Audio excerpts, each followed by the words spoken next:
पहला रिएक्शन क्या था आपका पीडीएफ में नाम देखने के बाद?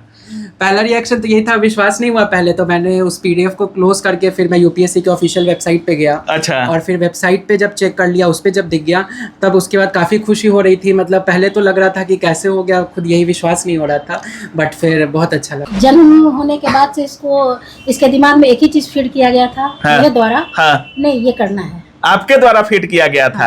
अब इसको खुद की अपनी पसंद की लड़की देखनी है, खुद से शादी करनी है। लव मैरिज करवाइएगा? हाँ जी। मतलब इन्हीं के ऊपर है? जी जी जी। अच्छा। आईएएस बनाएंगे भगवान तो आईएएस लड़की अपना देखे कर ले शादी। कोई हस्तक्षेप नहीं, मतलब जो भी करना है बेटे के मन से शादी होगा। और ऐसा नहीं है इसका मन मेरे मन से कुछ अलग नहीं है, वो मेरे मन को बखूबी जानता है।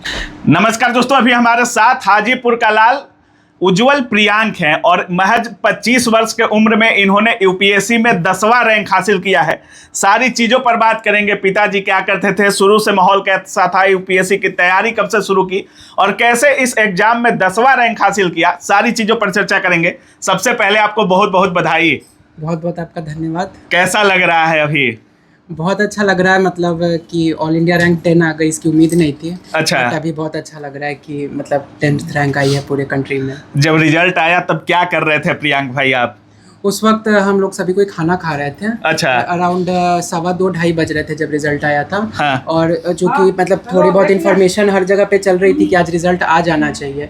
तो मैं भी मतलब सारे नोटिफिकेशंस ऑन किए हुए थे, तो अचानक से एक पीडीएफ दिखा। अच्छा। तो उसको जब सर्च किया, मतलब सर्च किया क्या, उसको खोला तो मतलब 10th पोजीशन पे ही नाम दिख गए। हाँ। पहला रिएक्शन क्या था आपका पीडीएफ में नाम देखने के बाद? पहला रिएक्शन तो यही था, विश्वास नहीं हुआ पहले तो। मैंने उस पीडीएफ को क्लोज करके फिर मैं यूपीएससी के ऑफिशियल वेबसाइट पे गया। अच्छा। और फिर वेबसाइट पे जब चेक कर लिया, उस पे जब दिख गया, तब उसके बाद काफ़ी खुशी हो रही थी। मतलब पहले तो लग रहा था कि कैसे हो गया, खुद यही विश्वास नहीं हो रहा था, बट फिर बहुत अच्छा लगा। अच्छा, इससे पहले भी कोई जॉब वगैरह कर रहे थे या पहली नौकरी है?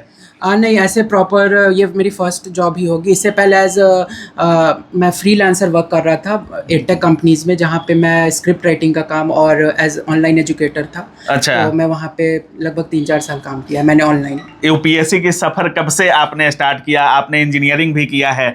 बहुत लोग इंजीनियरिंग करने के बाद जॉब पकड़ लेते हैं, आप भी कह रहे हैं कि जॉब करते थे। जॉब करते ही यूपीएससी की सफ़र की शुरुआत कब की आपने? ये मैंने प्रॉपरली सितंबर 2022 में स्टार्ट किया था, जब मैंने कंटेंट को सबसे पहले समझने की कोशिश की कि एक्चुअली ये सिलेबस क्या है। फिर मैंने जितने बेसिक्स बुक होते हैं उनको कवर अप किया खुद से। और फिर मैंने देखा कि ऑलरेडी काफ़ी सारे यूट्यूब पे बहुत क्रेडिबल टीचर्स हैं जो अपने कंटेंट को काफ़ी होलिस्टिकली पढ़ा रहे हैं। फिर कुछ ऑनलाइन मीडियम का सपोर्ट लेके, कुछ कोचिंग इंस्टीट्यूट्स की सपोर्ट लेके मैंने तैयारी की, फिर मॉक्स दिए और फिर इसी तरह मेरी तैयारी रही। अच्छा, एक अभी देख रहे थे आपके बारे में, बहुत लोग कह रहे थे कि सेल्फ स्टडी से आप बने हैं। हाँ, तो सेल्फ स्टडी से भी यूपीएससी क्रैक किया जा सकता है क्या? हाँ सर, एक्चुअली मैंने किसी कोचिंग में कोई फाउंडेशन कोर्स ज्वाइन नहीं किया था। मेरा जो भी बेसिक था, फाउंडेशन था, वो मैंने खुद से घर पे रह के, जो बेसिक्स बुक सारे टॉपर्स रिकमेंड करते हैं वो सबको पता है, मैंने वही पढ़ाई की, उन्हीं बुक्स की। और उन्हीं के मल्टीपल रिविजन्स के बाद मैंने कोचिंग का सपोर्ट लिया फॉर रिविजन एंड फॉर अच्छा। इंजीनियरिंग करने के साथ साथ ही आपने यूपीएससी की तैयारी शुरू कर दी या उसके बाद चालू किए थे? यूपीएससी का सफर कितने दिनों का था? कितने दिनों में आपने यूपीएससी फोड़ा है? एक्चुअली जो प्रॉपर तैयारी जिसको मैं बोलूँगा, दैट वाज 3.5 years, बिकॉज 2022 सितंबर से स्टार्ट किया था, तो लगभग 3.5 साल हो चुके थे।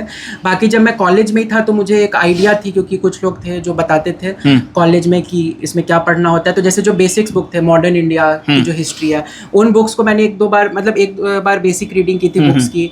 प्लस साथ ही साथ मैंने जो इंडियन पॉलिटी थी उसको भी थोड़ा बहुत रीड किया था। तो मतलब उस वक्त बहुत बेसिक्स रीडिंग की थी, बाद में उसको अच्छी तरीके से नोट्स बनाना, उनको मल्टीपल रिवीजन किया। अच्छा, कौन कौन सी किताबें, अगर यूपीएससी की बात करें, कौन कौन सी किताबें हैं जिसको पढ़ ले तो यूपीएससी क्लियर है?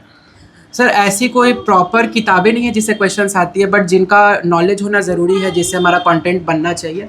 तो आई वुड सजेस्ट कि जो ज्योग्राफी है उसके लिए एनसीईआरटी जो 11th-12th की है, दैट इज़ द बेस्ट, क्योंकि आजकल तो एनसीईआरटी से कभी कभार डायरेक्ट लाइंस दिख जाते हैं प्रीलिम्स में। और फिर मैंने पॉलिटी के लिए भी क्लास 11th की एनसीईआरटी पढ़ी थी और एम लक्ष्मीकांत सर की बुक सब बोलते हैं वो पढ़ी थी। और उसके बाद हिस्ट्री के लिए जो बेसिक बुक है, जो ओल्ड एनसीईआरटीज़ हैं वो पढ़ी थी। एनसीईआरटी जरूरी है एकदम। हाँ, एनसीईआरटी एक बेसिक रीडिंग ज़रूरी है, क्योंकि उससे हमारा एक बैकग्राउंड डेवलप हो जाता है, क्योंकि वो that starts from very elementary level. तो उसके बाद फिर हम लोग उस पर अपने उसको करंट अफेयर से ऐड ऑन करके अपने बाकी चीज़ों से उसको वैल्यू एडिशन कर सकते हैं। बिल्कुल, मम्मी साथ में है और जब बेटा का यूपीएससी में 10वां रैंक आए तो माँ बाप का सीना चौड़ा हो जाता है। कैसा लग रहा है? इतना अच्छा कि उसको शब्द नहीं है। अच्छा, शब्द नहीं है, मतलब आंखों में आंसू है, वो खुशी का आंसू दिख रहा है। जी, कभी इस आंसू के लिए तो हर माँ बाप तरसते हैं। हर माँ बाप तरसते हैं। ये हर को चाहिए। अच्छा, जब पढ़ रहे थे प्रियांक, या जब पढ़ाई के दौरान थे, कभी सोची थी कि यूपीएससी क्रैक करेगा बेटा, आईएएस आईपीएस बनेगा? जी जी बिल्कुल। इसका जन्म होने के बाद से इसके दिमाग में एक ही चीज फीड किया गया था। हाँ, मेरे द्वारा। हाँ, नहीं, ये करना है। आपके द्वारा फीड किया गया था? हाँ। और इसका भी था, ऐसा नहीं कि अगर फीड हम करें और बच्चा उसको पकड़ ले, नहीं हो सकता है। बच्चे का भी होना चाहिए। मतलब आपने पूरा तरीके से यूपीएससी के लिए मोटिवेट किया था? इसका बस एक ही था। अब जैसे इसने कंप्यूटर साइंस इंजीनियरिंग की, काम जरूरत नहीं है करने का। हाँ। क्या हो सकता है, बट ये था कि नहीं, बैठे नहीं रहना है। तो अपना एक कंपनी जो भी थी उसमें अपने वर्क फ्रॉम होम अपना करता था और उसके बाद अपना ये पढ़ाई था। अच्छा, मतलब माँ ने सपना देखा और बेटा ने उसको साकार कर दिया। जी, जी। कैसा लग रहा है? नानी भी हमारे साथ हैं प्रियांक की। कैसा लग रहा है बेटा यूपीएससी? बहुत अच्छा लग रहा है। बहुत अच्छा लग रहा है। बहुत अच्छा। बचपन में पढ़ने में ठीक ठाक थे? ठीक थे, कभी भी मतलब 96 97 98 ही आता था। ऐसे आता था? हाँ। अच्छा, लेकिन उम्मीद था कि आईएएस आईपीएस बनेगा? उम्मीद था। कौन सा पोस्ट मिल सकता है अब आपको? अब ऑल इंडिया रैंक 10 आई है तो मेरा फर्स्ट प्रेफरेंस आईएएस है, तो आई थिंक कि वही मिलना चाहिए। आईएएस बनने के बाद कुछ वैसा सामाजिक कार्य है जिसमें आप कुछ ज़्यादा बेहतर करना चाह रहे हो?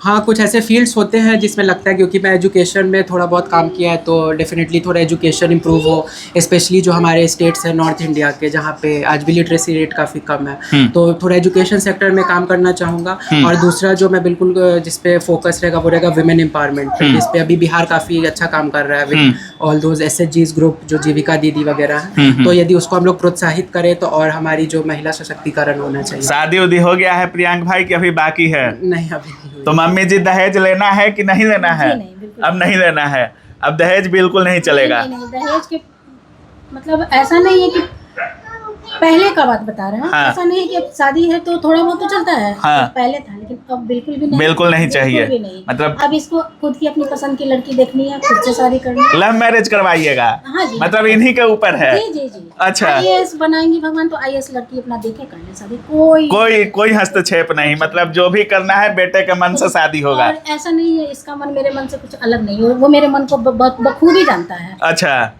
चलिए, बाकी लास्ट में जितने लोग देख रहे होंगे कुछ बोलना चाहेंगे? मैं यही बोलना चाहूँगा कि जो यूपीएससी का जो एग्ज़ाम है वो हार्ड वर्क तो है ही, साथ में एक स्मार्ट अप्रोच चाहिए, स्ट्रैटेजिक लर्निंग भी होनी चाहिए, ताकि आप पीवाईक्यू से थोड़ा सीख ले और जो एग्ज़ाम की डिमांड है उसको पूरा करना ज़रूरी है। और यदि भरोसा होगा, फेथ होगा, अंदर से फील रहेगी कि नहीं होगा, तो जो भी मेहनत करेंगे उनका सिलेक्शन हो जाएगा। चलिए, बाकी हमारे साथ प्रियांक भाई थे और इनका यूपीएससी में रैंक 10वां इन्होंने हासिल किया है, 10th रैंक यूपीएससी में है इनका। और बाकी देख रहे थे, इनकी मम्मी है, इनकी नानी जी थी और घर में पूरे तरीके से खुशी का माहौल है। बाकी अब क्या कुछ सोच रहे हैं इस पूरे वीडियो के बारे में, फिर कमेंट सेक्शन में जरूर रखिएगा। आप देख रहे थे काबिल न्यूज। जय हिंद।